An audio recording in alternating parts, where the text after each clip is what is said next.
didn't understand the fences until the second night. When the company bus dropped me on the packed gravel of Black Hollow, the air was clean in a way that set off alarms in my head. Clean meant empty, and empty meant far. I could feel the size of the place pressing in, the prairie rolling to the horizon on all sides, the rigs stabbing at the sky, the silos like white teeth. The wind combed the grass. The sky was large enough to make you believe in oceans again. Then there were the walls. They weren't just chain-link fences. They were layers. An outer ring of weathered wood palisade 10 feet high, banded with metal, anchored by concrete footings. Inside that, electrified razor mesh hummed quietly, throwing faint blue gnats of static when the wind snapped it. And then a final inner chain-link fence threaded with barbs, the kind you see on prison yard postcards no one sends. At the corners, elevated towers stood with floodlights and mounted cameras and the posture of confessionals. I thought about medieval towns hedging themselves in against wolves and men. I looked around for a sky full of banners and horses and found diesel generators and security trucks. They had a name for the town, Black Hollow, just like that. Company branded with a logo on the side of the mess hall and on the glossy pamphlets they handed me when I signed.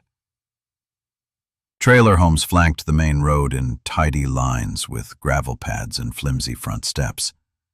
Between the rows were tread lines where boots had hammered the soil into a compact gray.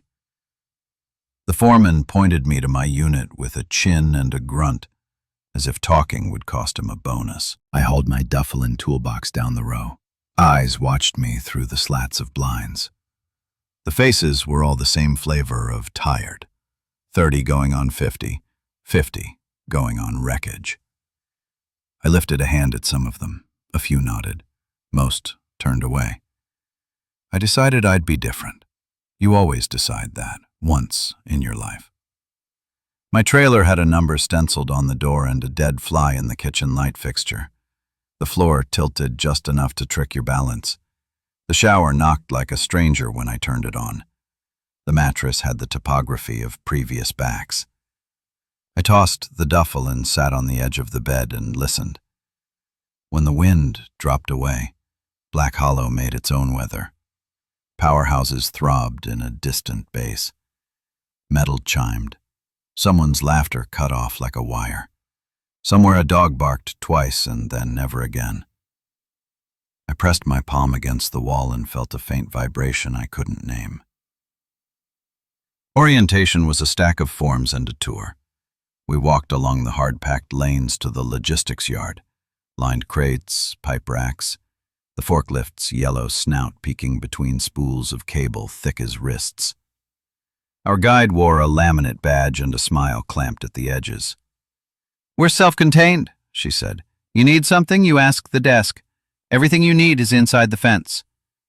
"What about outside the fence?" I said, and felt the question dribble out of my mouth like I'd broken some rule already. She glanced over the top of her glasses, then passed me toward the towers. "Nobody needs outside," she said. "Everything's in." We saw the central pad where the rigs dipped and rose like birds pecking a shoreline. We saw the mess hall's steel screens and the way the cooks never quite met your eyes. We saw the laundromat with the single bent chair. We saw the store where everything cost a little more than you wanted it to. We saw security. They didn't wear company uniforms like our canvas.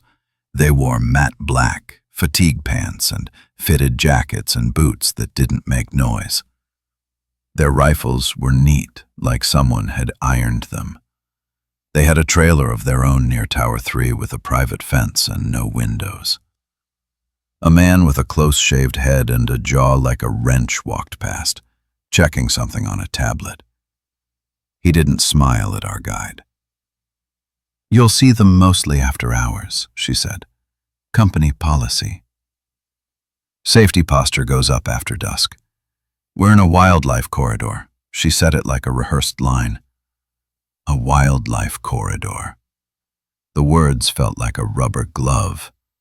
That evening, I ate alone at a corner table while older hands turned their plates and their jokes. The food was prepared by someone who feared salt. A pair of guards sat by the exit, boots crossed, eating like predators, quick, eyes up, possessing everything they could see. One of them, brown hair, hollow cheeks, watched people's hands when they passed. When I looked at him, he looked away. When I looked away, I could feel his stare return, light as a moth landing on the back of my neck. The sun goes down fast in late autumn. It dripped toward the lip of the world, thick and slow, and then it was gone like someone rolled a black sheet over the prairie. The floodlights kicked on in a staggered sequence, each tower flaring to life with a thunk that vibrated the dishes. The hum climbed. It felt planned. It felt like prayer. A head came around the corner of my table. The man's beard was rust-colored, his eyes soft like wet bread. He put out a hand. "I'm Red," he said, "not because of the beard. Because of the last name, Redman. But everyone assumes the beard." He smiled, and his teeth were music-scarred. "You the new entry?" "Ryan," I said. "Hale." He gripped my hand and held it a fraction too long. "You'll be fine," he said. "Just a couple rules." "What kind?" I asked. The cafeteria air tasted like boiled green beans. "Same as everybody else's rules," he said. "Don't go out after dark. Don't ask why. Keep your blinds shut after the sweep. Don't open the door if you hear your name." He paused. "And don't stare at the towers." "Makes them itchy," I half laughed. "Company superstition," I said. "In that way you say a thing you hope is true." He frowned gently. "It's not superstition," he said. "It's posture." After dinner, the sweep came. 3 guards walked down the trailer lane, rapping on doors, reminding, checking. "Lock. Lights off in 30. Their voices were the same voice in 3 different throats. They smelled like gun oil. I flicked my blinds closed, if only to prove I could follow a rule. The room took on that submarine feel. The wind had changed. Every seam whispered. I lay back on the mattress, and the shape of other men rose to meet me. Somewhere outside, something screamed. My body knew it before my mind did. A shock of cold across the skin, a prickling at the scalp, my heart a fist. The scream wasn't coyote, it wasn't elk, it wasn't human either. It existed in the corner of categories, a sound that climbed and climbed without ever seeming to leave the ground. I sat up. The scream cut off. A second later, the floodlights on Tower 2 ratcheted brighter and swung, their beams combing the yard. I held my breath without deciding to. Footsteps went past my trailer at a pace just shy of a jog. The murmur of radios. A clack-clack I realized was someone working a bolt. I counted silently, 1 Mississippi, 2, 3, and then the towers thumped again, widening their light. The scream came again, farther, and then nearer, and then in 2 places at once, like an echo that had lost its original. Across the way, a hinge creaked. Some idiot was opening a door. Red's voice came through the wall like the mouth of a vent. "Shut it," he said, a hard whisper. "Shut it, shut it, shut it." The door creaked closed. I lay back and did that thing kids do, pulling the sheet up to neck level as if thickness of fabric equals thickness of safety.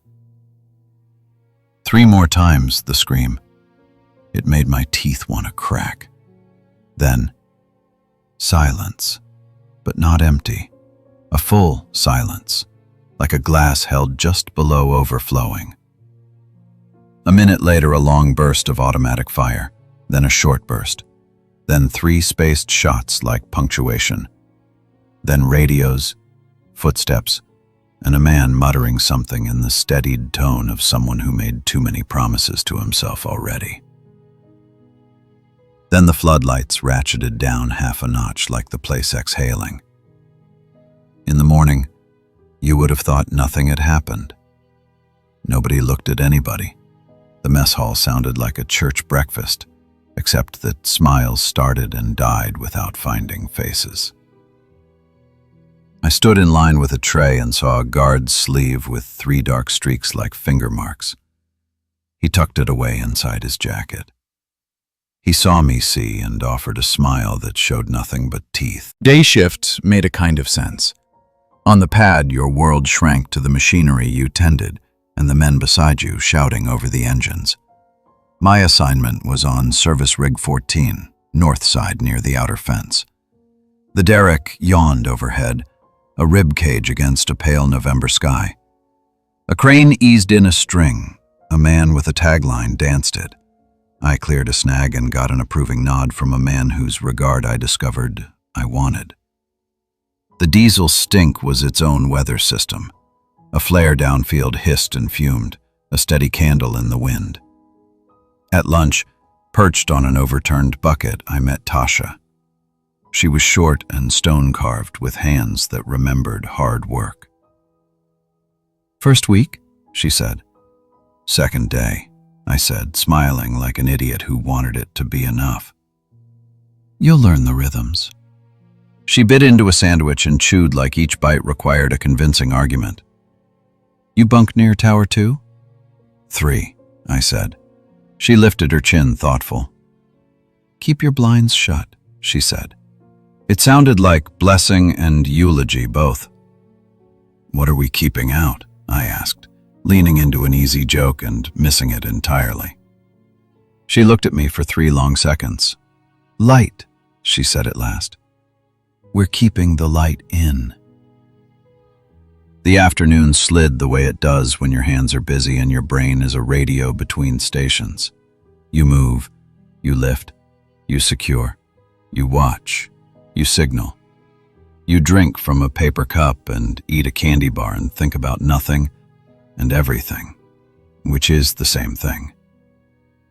When the sun tilted toward the far edge of the world, the shadows of the towers stretched like tin soldiers across the pad, and I felt them touch me like they were checking the fit. On some afternoons, men start telling the truth. The wind was down, the flare burn steady, the rigs bowing to an invisible altar. "Hey," Red said, hooking a thumb at the fence. "You ever go out there?" "Beyond the fence?" I said. He shrugged. "Some boys do. 3 or 4 go once and get it out of their system. Bring a 6-pack, bring a girl. Tell themselves they're not scared. Some don't come back right away." "Company doesn't stop them?" I asked. He laughed. "Company only eyes the gates. There's places where the fence rides over stones and leaves a gap you could slide a dog through. If you know where to look. If you're stupid. If you want to hear your name at midnight." He scuffed his boot on the ground, pushing a rooster tail of dust. "You hear your name, even out where nobody can see you? You'll go wherever it's calling from. That's what it wants." What wants?" I asked, and hated the child in my voice. He looked toward the tree line where the prairie broke into a stray windbreak of cottonwoods. The leaves hung late, brown and papery, defying the season. "Depends who you ask," he said. "Ground wants its dead. Sky wants its echoes. Company wants its oil. Maybe something wants all 3. When a place puts its weight on a word, it changes it." Night at Black Hollow. Night at Black Hollow was not the same word I had known in other towns. Night here arrived like a verdict. The sun went down and the towers woke and the fences hummed and the air inside the fence went thin and kept going. You learned to move lightly so as not to shake anything loose from the dark. The sweep came earlier that evening. The guard with hollow cheeks, the one who watched hands, rapped on my door with his knuckles in a precise rhythm. Not hostile, not friendly, the way a doctor taps under your knee to find a reflex. "Lock," he said when I opened. "Lights out in 30, blinds closed." "You know the drill." "Sure," I said.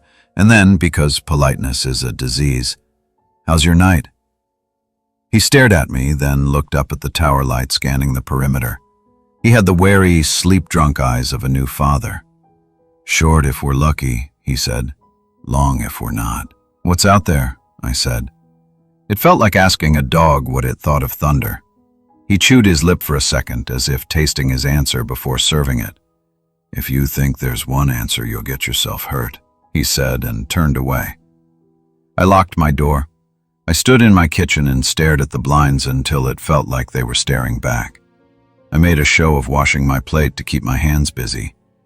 Outside, the hollowness of the wind started to hold a note, singing between installed surfaces, a choir of bolts and sheet metal. I breathed in through my nose and smelled oil and dust and the faint copper of a cut I didn't remember getting. At 9, the sound started again. Not the scream, not yet, but that other kind of noise that comes from a shape moving that should not be able to move that way. A sliding of weight through tall grass, though the grass inside the fence was mowed down to crew cuts. An afterimage of motion that didn't belong to light. At 9:30, a set of footsteps started along the lane. Slow, bare. The kind of footsteps your brain writes off as imagination because footsteps don't sound like that. But they did. They left nothing. They came up to Red's trailer. They stopped. They rested there like a cheek on a closed palm. Then my name, spoken in the exact voice of my mother. I sat down on the floor of my trailer. "Ryan," the voice said. It was the voice from the kitchen window of our old place, calling me in from the yard when lightning began to needle the horizon. "Honey, open up. You forgot your lunch." I pressed my back to the cabinet, and the cabinet pressed back. I felt the fault lines of the floor in my spine. I could hear my pulse in the wall. I could hear whatever wore my mother's voice breathing, so soft that the air itself would deny it. The handle moved. The lock clicked obediently, wanting to be a good citizen. "Ryan," it said softer, "don't be silly." 2 trailers down, another voice. "Tasha," it said, in a voice I didn't recognize, the perfect cadence of a friend you couldn't place for a moment. "You left your light on." The towers turned their faces like flowers. Beams raked the yard. "Shut your blinds," Red's voice hissed through the wall, though mine were already shut. His voice sounded like it had rope burn.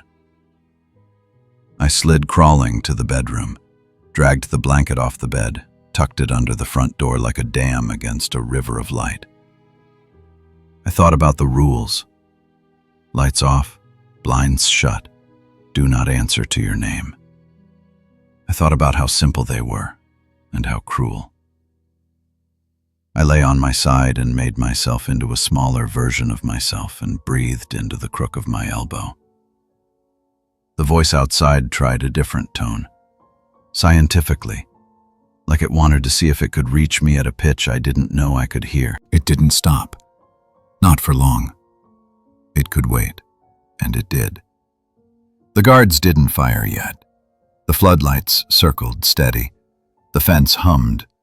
From somewhere near the logistics yard, a dog keened once, a hot nail hammered into silence. The thing in the lane spoke again, and again. It knew how she said my name when she was tired. It knew how she said my name when I was in trouble. It tried all the keys in the ring, and then, as if a curtain dropped, the scream came back, closer, and not alone.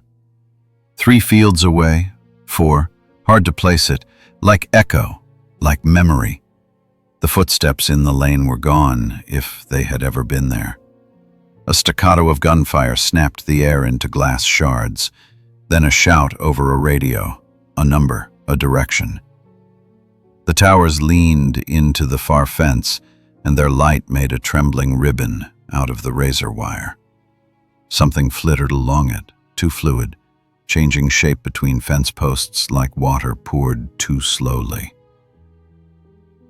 I didn't sleep that night. Sometimes your body understands the stakes and declines the luxury. Work the next day moved slow, like the time between two heartbeats when you're waiting for the second one to come. Men missing from their stations left holes that no one acknowledged filling. The board on the rig where we pegged in shift assignments had 3 empty spaces. Nobody looked at them. Red handed me a bucket and told me to fetch clamps we didn't need. "Missing?" I said, quiet enough to deny it later. "Transferred," he said, loud enough to end it. At the edge of the pad near the outer fence where the dirt lost interest in being dirt and wanted to be dust again, I found a set of tracks. Not animal, not boot, not anything. A series of shallow scoops in the ground, spaced irregularly, like someone dragging 5 fingers half an inch deep, except the scoops pointed the wrong way, convex instead of concave. I crouched and put my hand beside one and felt a pressure on my palm, phantom and insistent, like the memory of warmth left by a person who just vacated a chair. When I told Tasha at lunch, her mouth made a line and then a curve and then nothing. "Don't catalog it," she said. "What?" "Your brain's going to try to put the shapes on a shelf," she said. "Label them and line them up and make them safe because you can call them something. Don't give it names. That's how it gets behind your eyes." "What is it?" I said, and hated how young the question sounded. "Company says it's nothing," she said. "Security says it's the weather." I say it wants the light we make, the hum, the heat, the sound. Some nights it drinks from the fence. Some nights it comes inside to see what we taste like. "Jesus," I said. "Keep your blinds shut," she said, like she was offering me a flashlight and a rosary at once. That evening I almost believed we'd earn a quiet. The sky bled out into a saffron band that made the towers look black and holy. The sweep came and went. The floodlights warmed with their heave-ho thump and settled into rotation. I clicked off my lamps and sat in the kitchen with a book I wasn't reading, my eyes skating across letters like water striders. The silence, when it came, felt lighter. I could hear a radio somewhere murmuring about a football game. A man laughed in a natural pitch. I thought, maybe fear is an angle of light, and tonight the angle is wrong. Maybe. And then something hit the outer wall with a sound like a palm slap. Not hard, experimental. As if the wall were an instrument and the thing outside was tuning it. Once, twice, 3 times. I stood and went to the bedroom and lay down and stared at the ceiling and thought about prayers I didn't believe in. Red's wall took the same slap a second later. He tapped back. The slaps moved down the lane like someone checking ripeness. On the 3rd trailer past Red's, a voice started. "Open up," it said. And then, oh God, "I'm hurt." The words were wrong. Not wrong in their order, but wrong in the way a recorded message is wrong when the tape is stretched. The cadence lagged. The pauses divided places no human pauses. "Open up. I'm hurt." Somebody did. The door hinge shrieked. The floodlights swung fast all at once, like something pulling the heads on strings. A body moved under the light, and its shadow betrayed it. It was larger than the man in the doorway, and smaller, and it changed as it moved like a school of fish turning. The guard at the end of the lane shouted, "No!" and the sound broke halfway into an unremarkable cough. I didn't see what happened next. I heard it. A wet sound, a hard sound, a sound like a chainsaw hitting rebar. The lights stuttered. My mouth filled with the taste of pennies. Security moved in a pattern that had been practiced in other lives, 2 by 2, low and fast, each other's shadow. One of them, Hollow Cheeks, took a knee at the base of my porch and sighted down the lane with his rifle, guilty and prim. Another stood behind him, scanning the roofs as if the roofs were doors. They didn't knock. They didn't ask. They said nothing. They fired as a unit, and the world made sense for the half-second the muzzle flash drew borders around things. "They breached," Red whispered through the wall, and I realized my hand was quietly crushing a fork. "Do the lights help?" I whispered back. "They help us see," he said. "That's different." "What are they?" I said. The word sounded so small. What are they? As if names make knives dull. He didn't answer. The silence wasn't neglect. It was fear's punctuation. That night lasted 3 hours and 6 years. The things moved in places light didn't want to go, and when light touched them, they stepped aside, and sometimes the light went with them. The guards held the lane and lost it, and held it again, and 2 doors down a woman sobbed into a towel. Around midnight, the floodlights claimed a victory I didn't understand, and the sounds moved further off past the fence. Someone gave the all-clear not with a trumpet but with a tired voice on a radio. The sweep came reversed, a knock with a different rhythm, gentler, seeking survivors. In the morning, a truck nobody wanted came to our lane. Men in pale coveralls climbed out with clipboards and a plastic smell. They walked into the 3rd trailer past Red's and came out with a black bag that sagged like a snapped line. They loaded it like they'd done it before. A woman, Tasha's neighbor, stood on her step with her hands wrapped around a mug that steamed and did not warm her. The men with clipboards avoided her eyes and signed something between themselves and the sky. Red lit a cigarette when no one was looking. He held it like a thought he didn't want to finish. "You're thinking of leaving," he said, not unkind. "I'm thinking of breathing somewhere else," I said. He nodded. "That's the same thing," he said. "Company's got 2 kinds who leave. The ones who went out the gaps and found the quiet parts of the prairie, and the ones who signed the paper that says they were never here." I turned the words in my head like stones. "Which are you?" I asked. He flicked ash and watched where it fell as if ash needed supervising. "I got a son," he said. "He's got a cough. It gets better when the money comes in." The wind found a new seam and sang. The flare burned. A guard with hollow cheeks walked by with a bandage peeking under his sleeve, and when our eyes met, he gave me a look that felt like a hand on a shoulder. "Don't be a hero," he said. "Heroes open doors." On shift, I pulled a chain and my mind went 3 towns away to a bus stop where my mother had hugged me and smelled like rain. I wanted her voice last night and I wasn't going to get it. The chain kissed steel. Somewhere a valve complained. I thought, not for the first time. You chose this. You wanted a new start and a clean sky and the kind of money that makes your hands less empty. The fence hummed, and I hummed with it. By late afternoon, word leaked the way oil does when you swore you'd tightened the bolt. 2 men had gone missing in transport, their badges still pinging near the north gate. Someone said they'd been escorted out. Someone else said bait. Someone else said nothing for a long time before saying, "I saw it open its mouth and what was inside was more mouth." After that, nobody said anything for a while. That night, I didn't need the sweep to remember. I shut my blinds early. I cooked noodles and then didn't eat them. I stacked 2 chairs against the door, not because I believed the chairs would stop a thing that could pour itself through a keyhole, but because the ritual mattered. I made my room a church. When the first wind bump shook something loose somewhere far and returned as a thud, I didn't jump.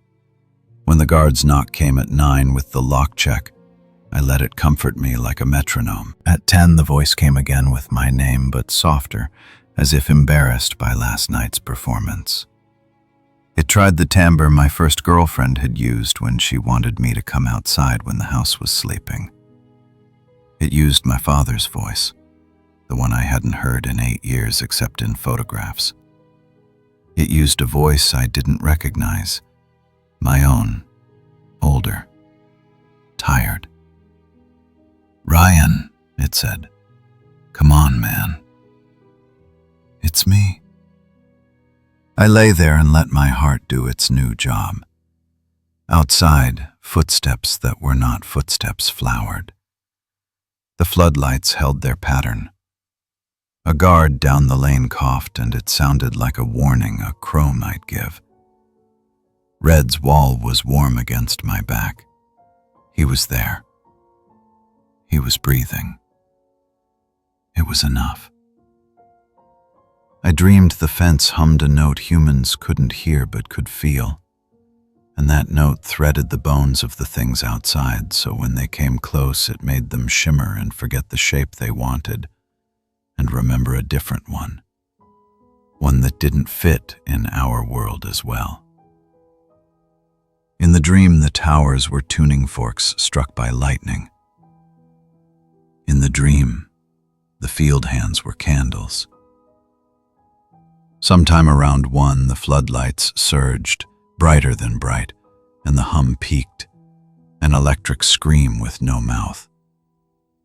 Then, a series of flares at the north gate, a bloom of light that made the world a drawing for 2 seconds, every line black and absolute.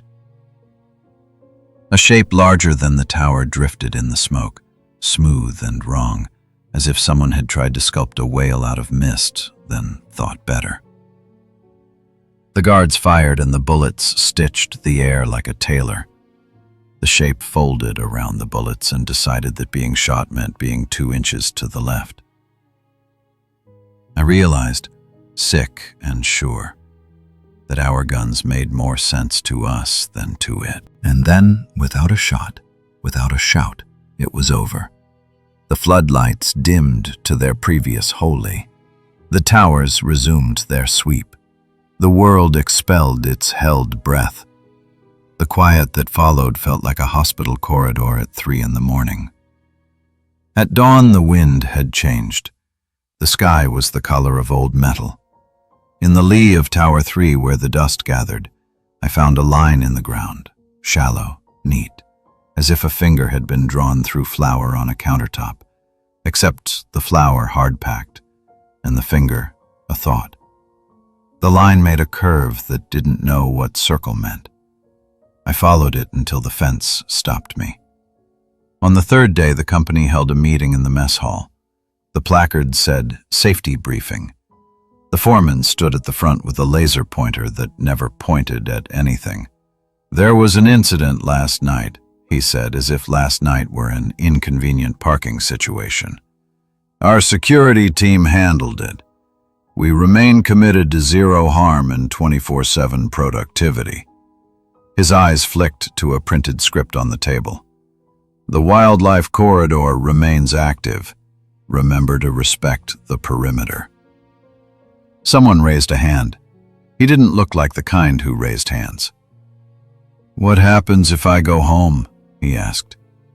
"What if I sign out at the gate and just leave?" The foreman's smile was a swivel chair.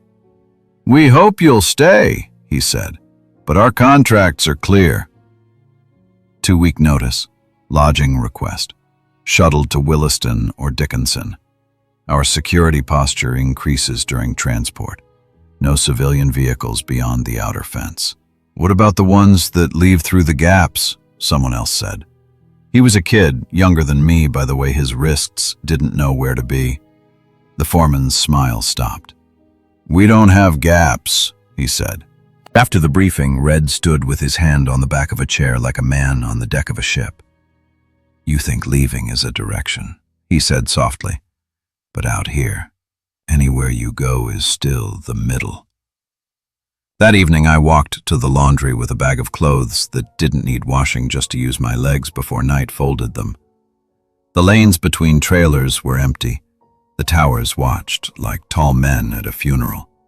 On the way back I saw hollow cheeks leaning against the base of Tower 3, eyes closed, head tipped back as if the sky were a wall he could rest against. "You sleep?" I asked before deciding to. He opened one eye. Up close, he looked younger than he had when he was keeping the world straight with a rifle. "I sleep when all the names stop," he said. "Some nights they roll." "How long you been here?" I asked. He thought about it and smiled without happiness. "Long enough to remember the way it was before the fences had fences." "What changed?" I asked. He shrugged. "We drilled another hole." We poured the wrong light on the ground. We hummed the wrong note. You ever sing a note in the shower and know it's not your bathroom anymore? He met my eyes, friendly for the first time. "Go easy with your hope," he said. "Hope's a door like any other." The fourth night took a different shape. It started late, as if something had to come from farther away. The voices didn't start at the doors.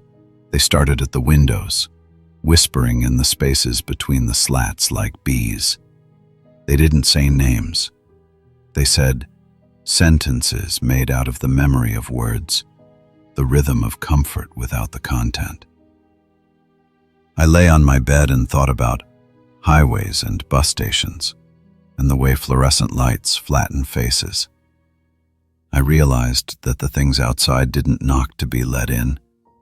They knocked to make you stand up, to make you move, to put you on the other side of your own door. Around 1, a new sound joined, a metallic clank, spaced and regular, like a chain dropped link by link onto a plate. It came from outside the fence. The towers pivoted in that direction. The hum climbed as if the place were drawing a breath. In the floodlight, the fence looked taller and thinner at the same time. The chain sound grew nearer and then stopped, and in the space after it, a soft voice said something I didn't understand in a language I didn't know, and my skin puckered like the world had leaned in to kiss it. Red knocked our common wall twice. I knocked back. It felt like sending a letter. It felt like hearing one land.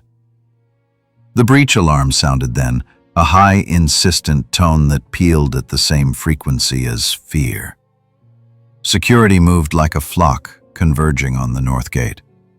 I lay there, counting the beats between bursts of gunfire like an old woman counting the space between lightning and thunder to judge the storm's distance. Something parsed the counts along with me. It answered with a sound I cannot write down because we do not have letter shapes for it. Its edges are wrong. It exists between vowels. It rearranged a small part of me and put it back slightly different. You will say I was scared. I was.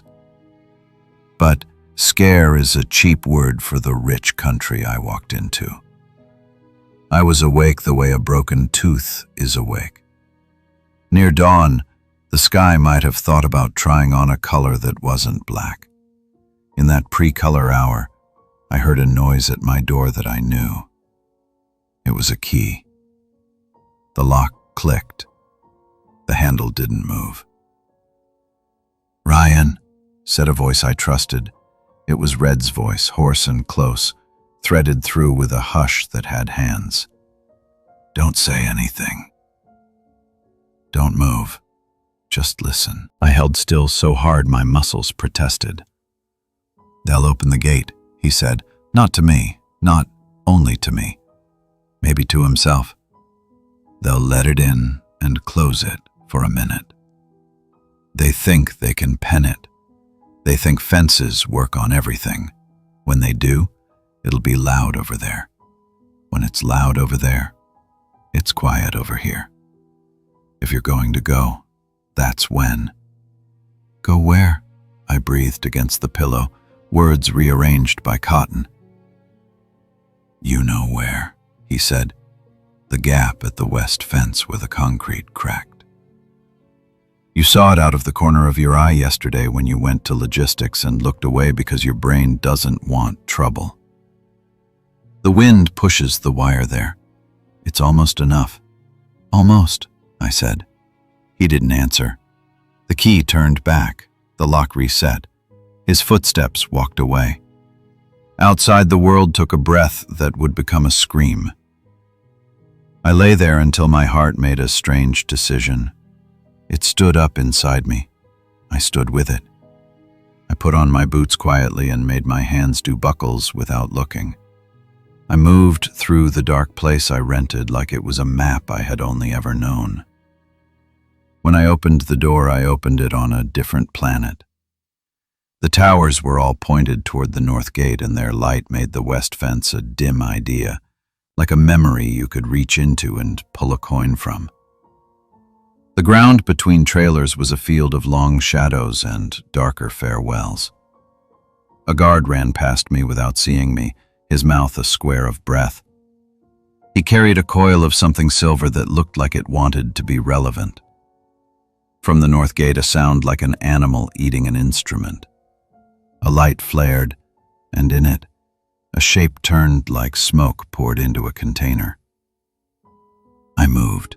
Down the lane, between trailers, past a bicycle left leaning against a step, across a patch of grass that had refused all attempts at civilizing. The wind, cold enough to make decisions hurt, pushed my coat open like a hand. Something said my name behind me, soft and right and wrong, and I did not turn, because I had already decided which direction was forward. I went between two storage bins and under a cable and over a low run of chain that rattled like a baby toy. At the west fence, the concrete footing had cracked. The guard who had poured it had tamped the mix and said, "There's a stone in there," and left it, because everybody leaves one stone somewhere. The wire above the crack bowed outward at an angle polite enough to keep pretty much everything out, and permissive enough to let a thin thing through. I got on my belly and pushed my bag through first, and then my shoulders, one at a time. The wire sang against my jacket, a high, small cry. Something, somewhere, heard it. The ground outside the fence was different ground. It lacked permission. It lacked instruction. It had the smell of a kitchen drawer you don't open. I slid my hips through and my belt snagged, and I took a breath and exhaled, and the snag released, and I was out, my body lengthening in the cold like I had put on a new version of myself. The prairie was a different black than the yard. The lights from the towers turned the inside of the fence into an aquarium. Out here, the air was not only darker, it had a texture. Grass whispered. The wind did not push, it ran, and you had to decide whether to run with it. Behind me, inside the fence, the sound became a chorus. Ahead of me, the world was a word I didn't know. "Ryan," said a voice to my left, in the exact tone Tasha used when she asked for a wrench without looking up from her work. "Toss me that 3/8." I did not look. I moved. My boots found a path that wasn't there. The flare's glow made a low, warm dome behind me. My shadow extended in front of me like I was tied to a long, thin version of myself. The grass made a sound I had never heard before, not because grass isn't noisy, but because I had never been the right kind of quiet to hear it. It sighed and shivered and said old things. The sky overhead held too many stars in a way that made me believe the fence had been keeping a different kind of thing in. awe.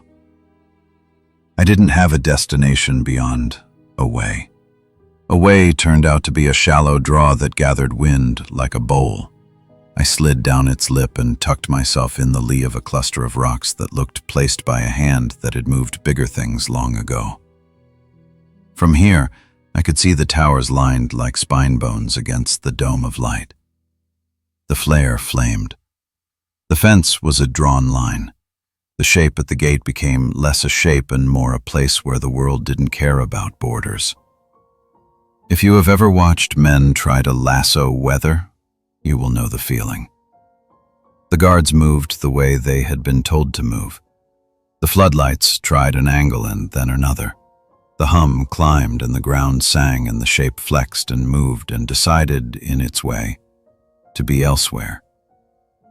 For a moment, it funneled along the inner fence like ink poured from bottle to paper, seeking a path it hadn't yet invented. Then it wasn't there, and the yard filled with the pats and gasps of men in love with the act of still being alive. Behind me, in the draw, a different quiet collected, the kind you only get far, and that you pay for. The grass leaned as if something ran a hand through it. The stars went out in a small patch and then returned one by one, as if someone had tested a switch. I felt the exact pressure of eyes on the back of my neck, as distinct as a thumbprint. I turned my head slowly. The space between two rocks wasn't empty. Something stood there. It was tall, taller than me by 2 heads, and thin in ways that break descriptions.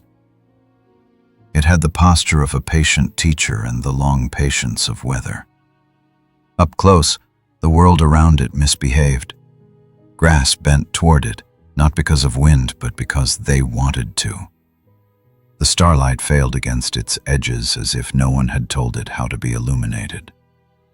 Its face, a word with too much responsibility, arranged itself into something my biology could agree to be a face and then reconsidered, deciding on a different arrangement in the same instant.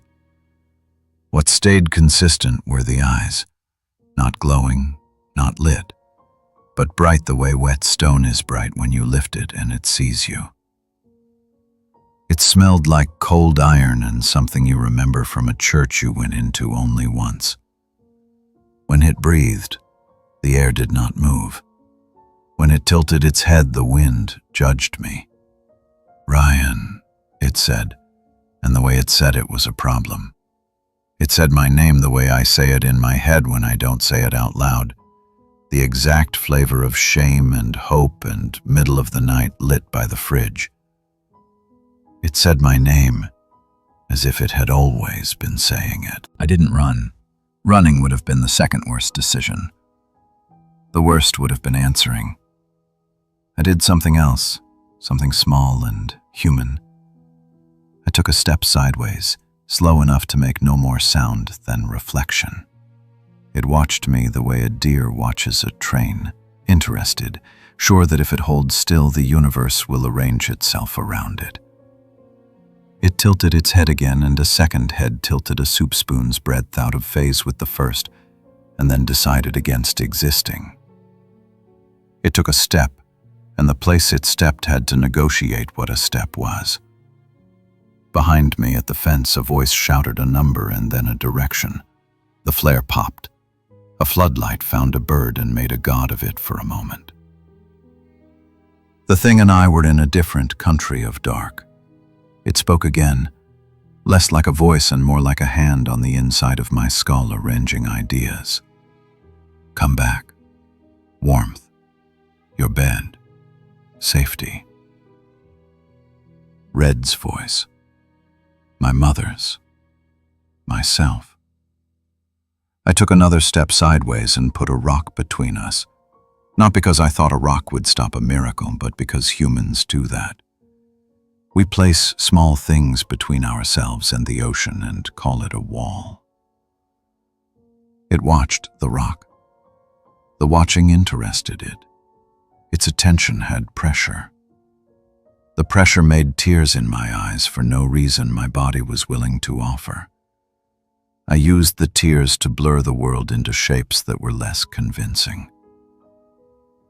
It spoke again, and this time the words wore the coat of my father's laugh, and I stood very still and let them pass me without touching. Inside the fence, a dog barked twice and then never again, and I remembered the first night and thought, maybe there was no dog. Maybe there was only the bark. The thing decided what it wanted. It wanted the fence, not me. Me was a side dish maybe, or a spice.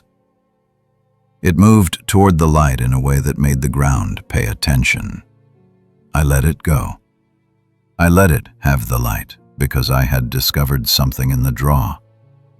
The absence of it was not lack. It was a different presence. I stayed until the flare's glow grew into the new day and the cold had filed a report with my bones. I slid back along the draw and found my gap again and eased through, the fence singing low, respectful. Inside the yard had the smell mornings have when something has been burned and saved.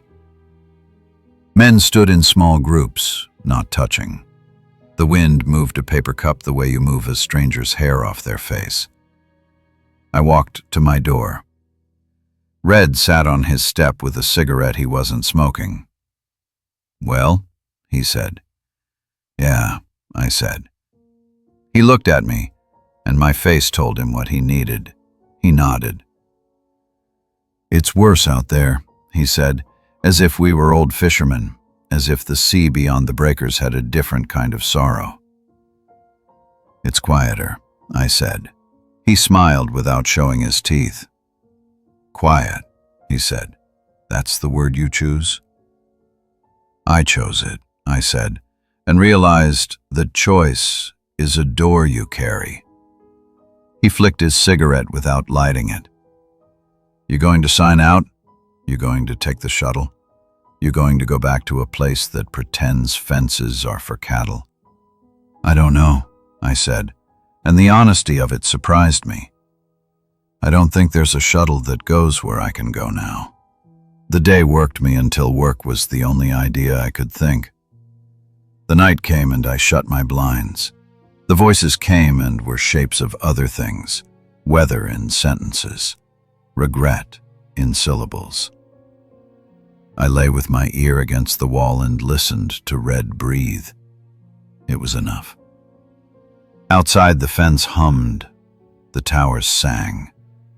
The prairie held its own council. On the seventh night, a storm came. Not the kind made of water. The kind made of a pressure that moves through a region like an idea through a crowd. The floodlights flickered in unison, then stabilized. The hum of the fence widened until it was almost a feeling. The shape at the gate poured in and poured back out, and then did something none of us expected. It stopped and remained. It made a choice. The guards shifted to a new stance for which they had not drilled. The voice on the radio said, "Contain containment!" And no one understood the grammar, but everyone understood the fear. Red knocked the wall once. I knocked back twice. Outside, the prairie took one slow step closer to the fence and set down its foot. If you expect me to end this with a victory or blood or both, I don't have that to give you. What I have is a fact. Around 3 in the morning on the 7th night at Black Hollow, between a world of wire and a world of grass, something came up to the edge of the light and leaned in as if peering through glass at a room where a family sat eating plain food. It looked at us the way a person looks at fish in an aquarium. Curious, with love that contains hunger, and a hunger that contains love. It remembered our names with its mouth closed. And then, because mourning is a kind of fence, it withdrew. When the bus comes to take the ones who signed out, I stand with my bag and watch. Tasha stands too, not going. eyes narrowed against the wind. Red leans on a post and watches me the way men watch friends boarding ships. Hollow cheeks nods once, like a blessing or a warning. I can't tell which. I don't get on. I watch the bus leave the gate, the cameras following it like cats. The fence hums like a song I know now, a song older than rigs and rifles and rules. I shoulder my bag and turn not toward the mess hall or the rig yard, but toward the west fence and the gap only thin things can fit through. Behind me, Red says my name once, in his voice, and this time I answer. I'll be back before lights, I say, which might be true, and might be the first lie I've told myself today. The prairie waits, which is the same thing as breathing. They only come out at night, yes, but they are here during the day too, in the way the grass folds and the sky is too large, and the chain link hums a note you can hum back if you learn the key. I step through the gap. The fence sings against my jacket, and something out there stops speaking in names and starts speaking in weather. I go anyway. Out there, past the crack in the west fence, the wind keeps Ryan's name to itself. By dawn, Black Hollow hums like it always does, floodlights fading, generators settling, coffee steaming in paper cups. Inside the fence, they'll count heads and pretend the number they get is the number they started with. Outside, something patient turns its face toward the light and waits for night to name it again. If Ryan returns before the towers blink awake, he won't talk about what he saw. Not because he can't, but because there aren't words a human mouth can keep in the right shape for very long. If he doesn't return, the company will call it a transfer. The prairie will call it a story. And the fence will keep singing that thin, electric note, the one you only hear when you've been quiet too long. Some places build walls to keep danger out. Black Hollow built walls to keep the truth in. If you ever find yourself on a bus to a town that isn't on the map, and the guard at the gate calls you by your first name without asking, do one thing for me. Count the towers. If there are more towers than streetlights, turn around. Because in places like this, the sun doesn't end the night. It just teaches it how to hide. Sleep with the blinds closed. Don't answer when the dark says your name. And if the fence starts to hum a note you think you recognize, don't hum it back. Thanks for listening to Campfire Horror Stories. If this tale got under your skin, do me a favor. Like the video to feed the algorithmic horrors. Subscribe and ring the bell so you don't miss the next story when the lights go out. Comment below. Would you slip through the gap in the west fence or stay inside with the towers? Share this with a friend who thinks fences are just for cattle. Until next time, keep your lights low, your doors locked, and your name to yourself.